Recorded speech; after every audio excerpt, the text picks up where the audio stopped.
Hello friends, this is Nilofar Neha Khan and welcome to our YouTube channel Shikshalaya. तो आज हम बात करेंगे इवान पी पावलोव के सिद्धांत के बारे में, जिसे हम शास्त्रीय अनुबंधन का सिद्धांत या फिर परंपरागत अनुबंधन का सिद्धांत कहते हैं। और भी इसके काफ़ी नाम हैं जिन्हें हम अभी थ्योरी में डिस्कस करेंगे। बात करें हमारी थ्योरी की, तो देखिए ये बहुत इंपॉर्टेंट थ्योरी है। चाहे आप यूपी टेट दे लीजिए, चाहे आप सीटेट दे लीजिए, या फिर किसी भी टीचिंग एग्जाम में आप कोई भी एग्जाम आप प्रिपेयर कर रहे हो, तो यह इसी चीज़ को ध्यान में रखते हुए हमने एक इम्पॉर्टेंट सीरीज स्टार्ट की है, जिसमें कि हम इम्पॉर्टेंट थ्योरीज को करवा रहे हैं। जैसे कि जितनी भी हमारी थ्योरीज हैं, आप जैसे कि जानते ही हैं कि हमारी थ्योरीज एक मेन पार्ट होती हैं सीडीपी का, और सीडीपी देखा जाए तो सीटेट में भी उतनी ही इम्पॉर्टेंट है जितनी कि यूपी टेट में। तो यहाँ पर हम इसीलिए इस चीज़ पे फोकस कर रहे हैं कि अगर आप पूरा सिलेबस नहीं भी कर पाते तो एटलीस्ट आप इन थ्योरीज पे फोकस करिए, ताकि आपके कॉन्सेप्ट क्लैरिटी बने सीडीपी के बारे में। और एक जैसे कि आपके क्वेश्चंस जिस टाइप से पूछे जाते हैं, सीटेट में आपसे फैक्चुअल इंफॉर्मेशन सीटेट में आपसे कॉन्सेप्ट पे बात की जाती है, यहीं यूपी टेट में आपसे फैक्चुअल इंफॉर्मेशन पे बात की जाती है। तो इन सब चीज़ों का एक एनालिसिस करते हुए हमने ये सीरीज स्टार्ट की है, जिसमें कि हम सभी एग्जाम्स को ध्यान में रखते हुए ये सीरीज को कराएंगे। और जैसे आपको यूपी टेट में फैक्चुअल इंफॉर्मेशन पूछी जाती है, तो फैक्चुअल इंफॉर्मेशन भी आपको उतनी ही दी जाएंगी जितनी कि आपकी कॉन्सेप्ट क्लैरिटी पे बात की जाती है। तो बात करें हमारी थ्योरी के बारे में, तो देखिए ये इवान पी पावलोव का सिद्धांत है, जिसका नाम है शास्त्रीय अनुबंधन का सिद्धांत। ये जो थ्योरी थी, इसे जानने से पहले हम बात कर लेते हैं इवान पी पावलोव के बारे में। देखिए इवान पी पावलोव एक रूसी मनोवैज्ञानिक और शरीर शास्त्री थे, ठीक है। इन्हें 1904 में नोबेल पुरस्कार मिला, और नोबेल पुरस्कार किस बात पर मिला? पाचन क्रिया शोध करने पर। तो आप ये इस टाइप से यूपी टेट में जरूर क्वेश्चंस आते हैं कि पाचन क्रिया पर शोध करना, या फिर नोबेल पुरस्कार किस मनोवैज्ञानिक को या किस शरीर शास्त्री को मिला। तो आपका आंसर यही होना चाहिए कि ये इवान पी पावलोव, ठीक है। तो हम बात करें इवान पी पावलोव के सिद्धांत के अन्य नामों के बारे में, तो देखिए इसे संबंध प्रत्यावर्तन का सिद्धांत भी कहा जाता है, अनुकूलित अनुक्रिय अनुबंधन का सिद्धांत भी कहा जाता है, प्रतिवादी अनुबंधन का सिद्धांत कहा जाता है, अनुबंधित अनुक्रिय अनुबंधन का सिद्धांत भी कहा जाता है। देखिए मैं अपने जितने भी मेरे अभी तक ये हमारी 4th वीडियो है इंपॉर्टेंट थ्योरीज की, जितनी भी इंपॉर्टेंट थ्योरीज मैंने आपको कराई है, उनमें मैंने आपको सारे नामों के बारे में डिस्कस किया है। क्यों? क्योंकि आपसे कई बार ऐसे क्वेश्चंस पुट अप हो जाते हैं जो कि नामों से ही रिलेटेड होते हैं। तो इसलिए मैं कोशिश करती हूँ कि आप एटलीस्ट इनमें से कुछ नाम तो ऐसे याद रखिए जो कि अगर आपके एग्जाम में आते हैं तो आपको वो पता होने चाहिए, कोई भी थ्योरी का नाम, ठीक है। अब बात करें इस थ्योरी में, देखिए इन्होंने एक जो इवान पी पावलोव थे, इन्होंने एक कुत्ते पर प्रयोग किया। तो ये भी एक आपका फैक्चुअल इंफॉर्मेशन है कि इन्होंने प्रयोग किस पे किया था, तो कुत्ते पर किया था।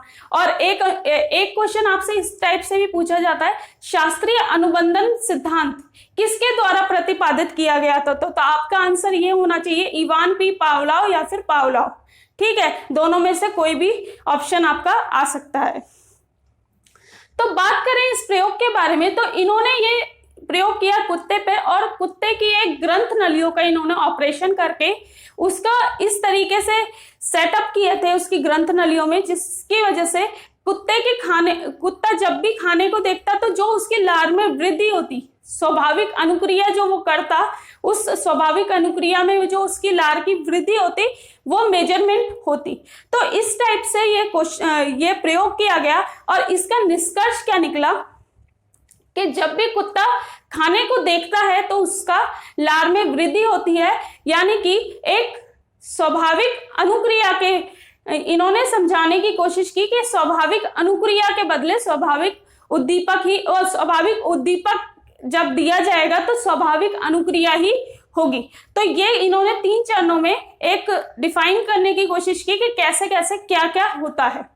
अब बात कर लेते हैं इसके चरणों के बारे में। देखिए इन्होंने बताया यूसीएस यानी कि अनकंडीशनल स्टिमुलस बराबर अनकंडीशनल रिस्पॉन्स, यानी कि जब भी कुत्ते को भोजन दिया जाता है, यानी कि स्वाभाविक क्रिया जब भी उसके स्वाभाविक उद्दीपक जब भी उसे दिया जाता है तो उसके वो हमेशा स्वाभाविक अनुक्रिया करेगा।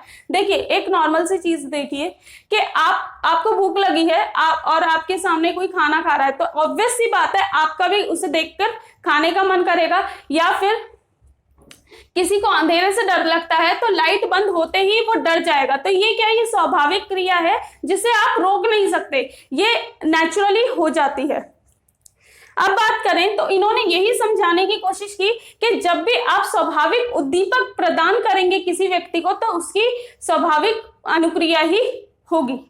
तो इन्होंने अपने प्रयोग में जब भी स्वाभाविक उद्दीपक प्रदान यानी कि भोजन दिया तो कुत्ते के मुंह से लार आती थी। दूसरे चरण में इन्होंने क्या किया कि उद्दीपक तो दिया अपना, लेकिन उसके साथ एक घंटी को पेश किया। इसमें क्या किया, CS मतलब हमारा conditional stimulus plus unconditional stimulus. देखिए इसमें हमारी बात करी कि जब भी CS प्लस UCS और इज इक्वल टू UCR, यानी कि जब भी कृत्रिम उद्दीपक दिया जाएगा, मतलब किसी भी चीज के साथ अगर उसका स्वाभाविक उद्दीपक बांध कर दिया जाएगा तो वो हमारी क्या होगी, कृत्रिम उद्दीपक। क्यों? क्योंकि उसके साथ एक चीज को बांधा जा रहा है। जैसे कि हमने देखा यहाँ पर घंटी प्लस भोजन, घंटी को दोनों, घंटी और भोजन दोनों ही एक साथ प्रदान किए जा रहे हैं, तब भी कुत्ते की लार आ रही है। तो ये भी हमारी स्वाभाविक अनुक्रिया होगी। अब ये आप सोच रहे होंगे कि ये स्वाभाविक अनुक्रिया क्यों हुई। देखिए कुत्ते के मुंह से जो लार आई है वो इस घंटी की वजह से नहीं, इस भोजन की वजह से आई है। तो इसीलिए जरूरी है कि जब भी कुत्ते के मुंह से लार आई है तो वो भोजन को देखते हुए आई है, तो ये हमारी क्या हुई, स्वाभाविक अनुक्रिया। तो आपसे क्वेश्चन इस टाइप से पूछा जाता है कि स्वाभाविक उद्दीपक प्रदान करने पर किस प्रकार की क्रिया होती है, तो वो होता है आपका स्वाभाविक अनुक्रिया। यहीं पर अगर आपसे बात की जाए कृत्रिम उद्दीपक प्रदान करने पर किस प्रकार की क्रिया होती है, तो वो आपकी होती है स्वाभाविक अनुक्रिया। ठीक है, अब बात करते हैं लास्ट चरण के बारे में, जिसमें इन्होंने अपने एक प्रयोग को खत्म करने के बाद एक निष्कर्ष निकालने की कोशिश की, जिसमें कि इन्होंने CS प्रदान करने पर CR आता है। जैसे कि अनुबंधित उद्दीपक प्रदान करने पर अनुबंधित अनुक्रिया। यहाँ पर उस जितना भी इन्होंने प्रयोग किया था, जितना भी इन्होंने अनुबंध बनाना चाहा था खाने का घंटी के साथ, तो वो बन चुका था। जैसे आप देखते हैं CS प्रस्तुत करने पर CR आता है। यहाँ पर सिर्फ कुत्ते को घंटी प्रस्तुत करने पर ही उसके मुंह से लार आने लग जाती है। तो ये क्या था, ये हमारा अनुबंध बन चुका था, क्योंकि अब कुत्ता ये पहचानने लगा था कि जब भी उसके सामने घंटी बजाई जाती है तो उसे खाना प्रस्तुत किया जाता है। तो यहाँ पर क्या हुआ कि कुत्ता ये समझ गया कि उसे जब भी खाना मिलेगा उससे 2-3 सेकंड पहले घंटी बजेगी। तो इसीलिए उसे ये पता चल गया कि जब भी घंटी बजाई तो उसे ये पता चल गया कि उसका खाना आने वाला है, इसीलिए उसने एक लार प्रस्तुत की। तो यही बात इन्होंने समझाने की कोशिश की कि अनुबंध जो बनेगा वो कैसे बनेगा कि किसी भी चीज को अनुबंध बनाना चाहते हैं तो पहले आपका जो UCS है वो स्ट्रांग होना चाहिए, ना कि ऐसा नहीं होना चाहिए कि आप खाना तो इतना सा देते हो और घंटी आप बहुत ज्यादा बचाओ। ठीक है, इन्होंने निष्कर्ष क्या निकाला कि UCS आपका बहुत स्ट्रांग होना चाहिए अकॉर्डिंग टू CS। ठीक है, CS आपका इतना स्ट्रांग नहीं, लेकिन UCS आपका ज्यादा स्ट्रांग होना चाहिए। ठीक है, तो इन्होंने ये समझाने की कोशिश की कि जब भी अनुबंध किया जाएगा तो वो अनुबंध हमें एक लिमिटेड, एक आदर्श टाइम में करना है। अब इन्होंने अनुबंधन करने के, जैसे कि आप जानते हैं पूरी थ्योरी में अनुबंधन को कितना इंपॉर्टेंट माना गया है, तो इन्होंने अनुबंधन के लिए भी कुछ नियम या फिर कह लीजिए कुछ सिद्धांत दिए हैं। पहला इन्होंने दिया है उत्तेजना। उत्तेजना मतलब कि जब भी आप कोई चीज किसी चीज का अनुबंधन कर रहे हैं तो आपको CS प्लस यूसीएस ही प्रस्तुत करना होगा, मतलब दोनों को एक साथ एक सर्टेन टाइम पे प्रस्तुत करना होगा। ठीक है, ये नहीं कि आप दोनों कभी घंटी पेश कर देते हैं तो कभी खाना अपने आप ही भेज देते हैं, ऐसा नहीं। दोनों में उत्तेजना एक उत्तेजना बनानी है, दोनों को एक साथ एक समय पे प्रस्तुत करना है, दोनों में बॉन्ड क्रिएट करना है। ठीक है, ताकि जो कुत्ता हो वो समझ पाए कि जब भी उसको घंटी बजाई जाती है तभी उसे खाना प्रस्तुत किया जाता है। दूसरा है विलोपन। विलोपन का मतलब है कि देखिए, जैसे कि आपने कुत्ते को ये सिखा दिया कि जब भी उसे खाना दिया जाएगा तो उससे 2-3 सेकंड पहले आप घंटी बजाते हैं, तो एक सर्टेन टाइम बाद आपने क्या करा, 10-15 दिन कि सिर्फ आपने घंटी बजाई और आपने उसे खाना प्रस्तुत नहीं किया, तो इसमें क्या होगा कि कुत्ता ये चीज सीख जाएगा कि उसे सिर्फ घंटी सुनाई जाती है, ना कि उसे खाना प्रस्तुत। तो एक थोड़े टाइम में उसका क्या हो जाएगा, विलोपन, मतलब वो ये क्रिया करना भूल जाएगा, अनुबंधन को भूल जाएगा। लेकिन फिर इन्होंने तीसरा पॉइंट बताया जिसे हम कहते हैं स्वतः पुनर्लाभ। इसमें बताया कि जैसे 1 महीना हो चुका है उसका कुत्ते का विलोपन का, और आप एकदम से कोई कभी घंटी बजा देते हैं, तो घंटी बजाने के बाद क्या होता है, कुत्ते के मुंह में स्वतः पुनर्लाभ, मतलब दोबारा से वो अनुक्रिया करता है, लार प्रस्तुत करता है। तो जो अनुबंधन खत्म हो चुका था वो एक थोड़े टाइम बाद उसे जब याद आएगा, या फिर कोई आप घंटी बजाना छोड़ दोगे, तो जब वो दोबारा उस घंटी की आवाज सुनेगा तो वो स्वतः पुनर्लाभ, उसे वो अनुबंधन याद आ जाएगा। चौथा है उद्दीपक सामान्यकरण। उद्दीपक सामान्यकरण जैसे कि जब आप घंटी बजा रहे हैं, ठीक है, तो घंटी, जैसे कि आपने घंटी बजाई तो कुत्ता जो होगा वो उस घंटी के अलावा भी अन्य चीजों की घंटी है, जैसे साइकिल की घंटी हो गई या कोई भी घंटी, किसी भी प्रकार की घंटी, तो उनके साथ भी वो सामान्यकरण करने की कोशिश करेगा, मतलब जब वो घंटियां भी बजेंगी तो वो लार प्रस्तुत करेगा। ठीक है, फिर इन्होंने बताया उद्दीपक विभेदक। उद्दीपक विभेदक मतलब कि अब जब एक टाइम बाद क्या होगा कि वो ये पहचान जाएगा कि उसकी जो खाने के प्रस्तुत करने वाली जो घंटी है वो अलग है और साइकिल की घंटी अलग, मतलब वो विभेद करना सीख गया है कि जो उसके लिए खाने के लिए जो प्रस्तुत घंटी की जाती है वो अलग है और जो अन्य घंटियां हैं वो अलग। छठा इन्होंने बताया बाह्य अवरोध। अब इन्होंने एक और चीज बताई कि जब भी आप अनुबंधन बना रहे हैं तो बाह्य अवरोध कम होना चाहिए। ये नहीं कि आप घंटी बजा रहे हैं और वहां से कोई साइकिल की घंटी बजा रहा है, कोई हॉर्न बजा रहा है, कुछ भी इस टाइप का अवरोध नहीं होना चाहिए। मतलब क्यों? क्योंकि इससे क्या होगा, आपका अनुबंधन स्ट्रांग नहीं होगा। क्यों? क्योंकि वो समझ ही नहीं पाएगा कि उसकी घंटी कौन सी है। सातवां है क्रमिक क्रम कालिक क्रम। कालिक क्रम का मतलब है कि इन्होंने एक आदर्श टाइम दिया है। ये भी आपका क्वेश्चन आता है कि इवान पी पावलोव के अनुसार आदर्श टाइम क्या, आदर्श समय क्या है घंटी प्रस्तुत करने का, तो वो आपका है 3 से 5 सेकंड।